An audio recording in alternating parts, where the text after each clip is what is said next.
आप देख रहे हैं सिटीजन वाइज। मैं हूं शफ। सिटीजन वाइज में वक्त हो चुका है दिन भर की तमाम खबरों पर नजर डालने का। तो आइए देखते हैं क्या है आज की खबरों में। गिरफ्तारी के बाद केजरीवाल से पूछताछ हो रही है, जहां सूत्रों का कहना है कि केजरीवाल कोई भी सहयोग नहीं कर रहे हैं। आज ही केजरीवाल की कोर्ट में पेशी है।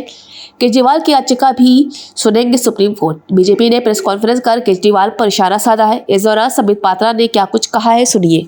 मगर जिस मानवीयता का अंग्रेज भी ध्यान रखते थे,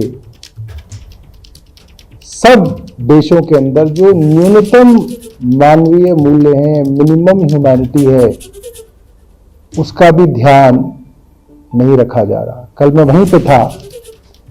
अरविंद केजरीवाल जी की माताजी पिताजी तो जो जाते हैं उनको मालूम है कि खुद बिना सहारे के चल भी नहीं पाते हैं। एक आदमी उनको सहारा दे के वॉक कराता है। 80-85 साल की उनकी उम्र है, 2 बच्चे हैं। आपने अरविंद जी को गिरफ्तार कर लिया, रात को आप उनको ले गए, परिवार अब घर पे है।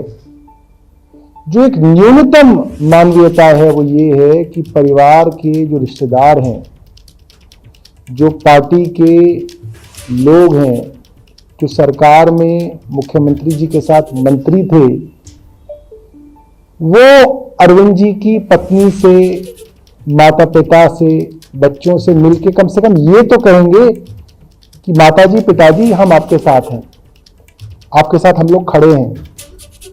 केंद्र सरकार ने इतनी नैतिकता गिरा दी। कल से अरविंद जी के परिवार को किसी से नहीं मिलने दिया जा रहा। क्यों? ताकि ये mental torture, mental harassment, trauma उनको रहे कि देखिए हमारा बेटा गिरफ्तार हो गया तो आज दुनिया में कोई हमारे पास मिलने भी नहीं आ रहा। ये एक साइकोलॉजिकल गेम केंद्र सरकार की रोड चलता किसी भी आदमी को पुलिस, ईडी या सीबीआई उठा ले, नहीं। उन्होंने एक फहरिस्त जारी की थी कि लालू प्रसाद जैसे व्यक्ति, उन्होंने नाम लिया था रॉबर्ट वाड्रा का, उन्होंने नाम लिया था राहुल गांधी का, लिखा था सोनिया गांधी जी का नाम, यहां तक कि मनमोहन सिंह जी को भी छोड़ा नहीं गया था, प्रणब मुखर्जी तक को छोड़ा नहीं गया था।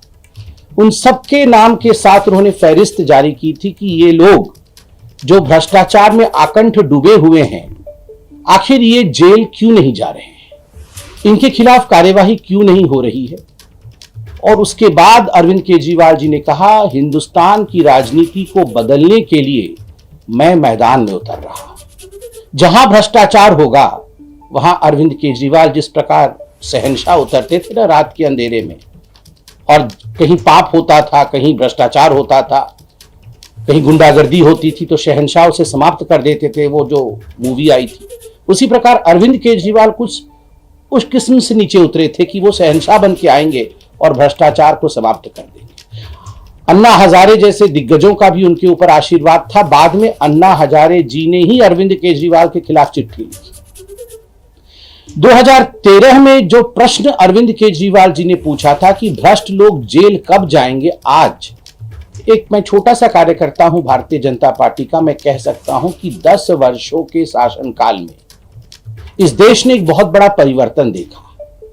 ये जो बड़े बड़े राजनेता सोचते थे कि हम कुछ भी करेंगे, करोड़ों खरबों का घोटाला कर लेंगे और हम एक परिवार की तरह रहेंगे, मैं तुम्हारा पीठ खुजाऊंगा, तुम मेरी पीठ खुजाना, और हम में से कोई जेल नहीं जाएगा, हम सब बच के रहेंगे, ये अब नहीं होने वाला है। Mister Kejriwal, people are going to jail and if you are corrupt, people will continue to go to jail. अगर आप भ्रष्ट हैं तो आप जेल जाएंगे। अब की रीत अलग है, अब की नीत अलग है। आखिरकार अरविंद केजरीवाल जेल क्यों गए, उन्हें गिरफ्तारी उनकी क्यों हुई, क्यों गिरफ्तार करना पड़ा? लिकर स्कैम, शराब घोटाला। ये शराब घोटाला दिल्ली का क्या घोटाला है, कब शुरू होता है, इसकी टाइमलाइन और जिसे हम कहते हैं क्रोनोलॉजी क्या है? नवंबर 2021 में अरविंद केजरीवाल अनाउंस करते हैं कि हम एक न्यू एक्साइज पॉलिसी, अर्थात दिल्ली में एक नया शराब नीति लेकर आएंगे, आबकर नीति लेकर आएंगे, एक्साइज पॉलिसी। जिससे कि जो दिल्ली की एक्सचेकर है, दिल्ली का जो खजाना है, वो करोड़ों रुपए से लबालब हो जाएगा, भर जाएगा और दिल्ली को बहुत लाभ होगा। मगर आनन फानन में बिना कैबिनेट के अप्रूवल के और बिना सरकारी अप्रूवल के, जबकि सरकारी डिपार्टमेंट ने कहा था, एक्सपर्ट्स ने कहा था, ये जो आप एक्साइज पॉलिसी ला रहे हैं, प्राइवेटाइजेशन करने की बात कर रही है, उचित नहीं है, मत करिए, फंसोगे। ये सब कुछ ताक में रख करके फिर भी नवंबर 2021 में नई एक्साइज पॉलिसी आती है। जुलाई 2022 में दिल्ली के जो चीफ सेक्रेटरी थे, उन्होंने बड़े स्पष्ट रूप से कहा कि ये नए आबकारी नीति जो आई है, इसमें कहीं ना कहीं गड़बड़ी है, इसकी जांच होनी चाहिए। और जुलाई 2022 में ही जो लेफ्टिनेंट गवर्नर थे, उन्होंने सीबीआई की जांच की आदेश दिए। जब सीबीआई की जांच की आदेश हुई तो आनंद फानन में अरविंद केजरीवाल जी ने इस न्यू एक्साइज पॉलिसी को, शराब नीति को तुरंत वापस ले लिया। पहला प्रश्न दिल्ली की जनता ने और हम सब ने पूछा कि केजरीवाल जी, जिस एक्साइज पॉलिसी को आप कहते थे कि ये कमाल का एक्साइज पॉलिसी है, किया तो उनका पैसा तो सीधा सीधा भारतीय जनता पार्टी के पास 30 करोड़ रुपए आया। प्रोसीड्स ऑफ क्राइम तो भारतीय जनता पार्टी के पास जा रहा है, सबूतों के साथ जा रहा है, सुप्रीम कोर्ट के हवाले से आ गई ये बात, और आरोपी अरविंद केजरीवाल को बनाया जा रहा है। Money trail Bharatiya Janata party तक जा रही है। मैं नहीं जानता कि कोर्ट आज इन चीजों को देख रहे हैं या नहीं देख रहे हैं, मगर जनता ये सब देख रही है। ये चीजें सब पब्लिक डोमेन के अंदर है।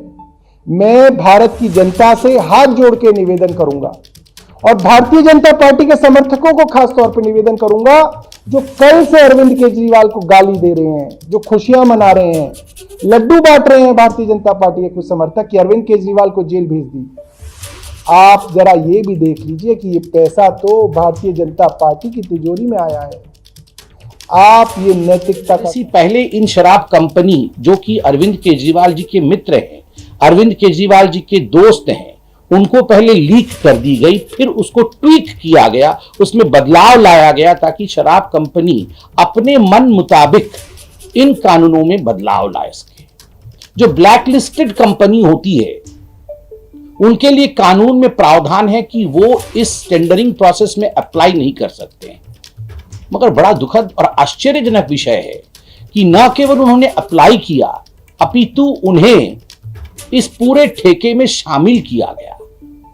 केवल इतना ही नहीं, आपको जान के आश्चर्य होगा कि ये हर कोई जानता है, वैसे आश्चर्य आजकल होता नहीं है अरविंद केजरीवाल और भ्रष्टाचार के विषय में सुनने से।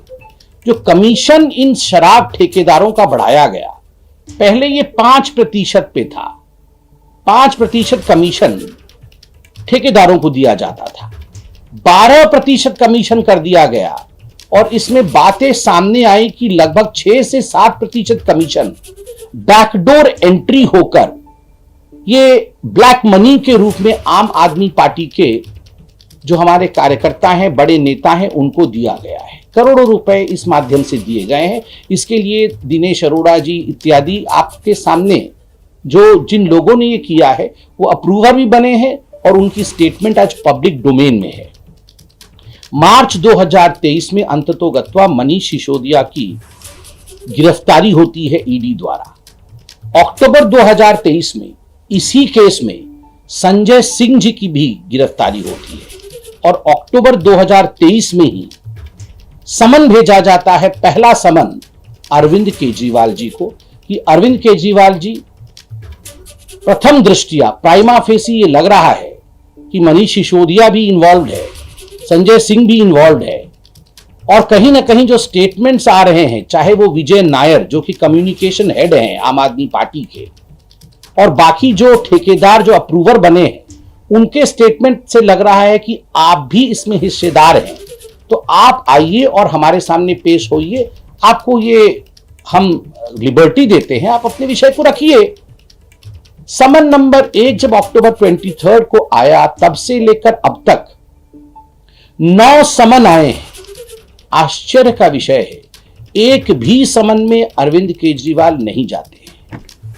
अरविंद केजरीवाल जी की वो सेंस ऑफ एंटाइटलमेंट रहती है और वो बार बार कहते हैं कि ये इलीगल है, ये समन इलीगल है। इस समन के आधार पर मैं प्रस्तुत नहीं होऊंगा। मैं कोई छोटा मोटा व्यक्ति नहीं हूं, मैं मुख्यमंत्री हूं, मैं बहुत बड़ा व्यक्ति हूं। मुझे कैसे समन किया जा सकता है? आज गुरूर टूटा है।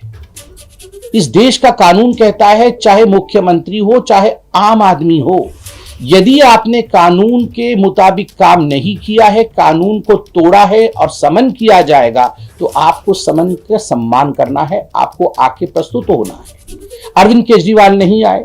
बीच में क्या हुआ आप देखिए। मनीष सिसोदिया और संजय सिंह, इन सारे विषयों को लेकर कई बार, ऐसा कोई कोर्ट हिंदुस्तान में बाकी नहीं है जिन कोर्ट में सुनवाई नहीं हुई इनकी बेल को लेकर और शराब घोटाले के विषय को लेकर। मुझे लगता है हम तो पॉलिटिकल पार्टी के प्रवक्ता हैं, हमारे ऊपर बायसनेस का आरोप लग सकता है कि चलिए आप बीजेपी से प्यार करते हैं, आम आदमी पार्टी आपकी ओपोनेंट है, आप तो बायस्ड बयान देंगे। But the courts are not biased. I have statements of the court in my hand. What does the court say in case of Sisodia's bail? Mr. Sisodia played the most important and vital role in the criminal conspiracy and had been deeply involved in formulation as well as implementation of the said policy to ensure achievement of objectives of the said criminal conspiracy. Court कहती है कि जो सिसोदिया साहब है, एक criminal conspiracy हुआ दिल्ली की जनता को लूटने का, और इस क्रिमिनल कॉन्स्पिरेसी में सिसोदिया साहब संलिप्त है। सिसोदिया साहब को बेल नहीं दिया जा सकता है और क्रिमिनल कॉन्स्पिरेसी में वो अक्यूज्ड है। आप सोचिए, ये दिल्ली की कोर्ट कहती है, ये छोटा विषय नहीं है। दिल्ली हाईकोर्ट क्या कहता है? दिल्ली हाईकोर्ट कहता है allegations are very serious in nature. जब बेल को रिजेक्ट किया गया और सारे तथ्यों को देखा गया, तथ्यों के आधार पर सुनवाई हुई, तो दिल्ली हाईकोर्ट ने बड़े स्पष्ट शब्दों में कहा, these allegations are very serious in nature. इतने सीरियस एलिगेशंस हैं और आम आदमी पार्टी नाटक नौटंकी करने में लगी है। तो ऐसी आज की अहम खबर, ताज़ा खबरों के अपडेट के लिए जुड़े रहिए हमारे साथ सिटीजन वॉइस पर। हमारे चैनल को लाइक, शेयर और सब्सक्राइब करना ना भूलें।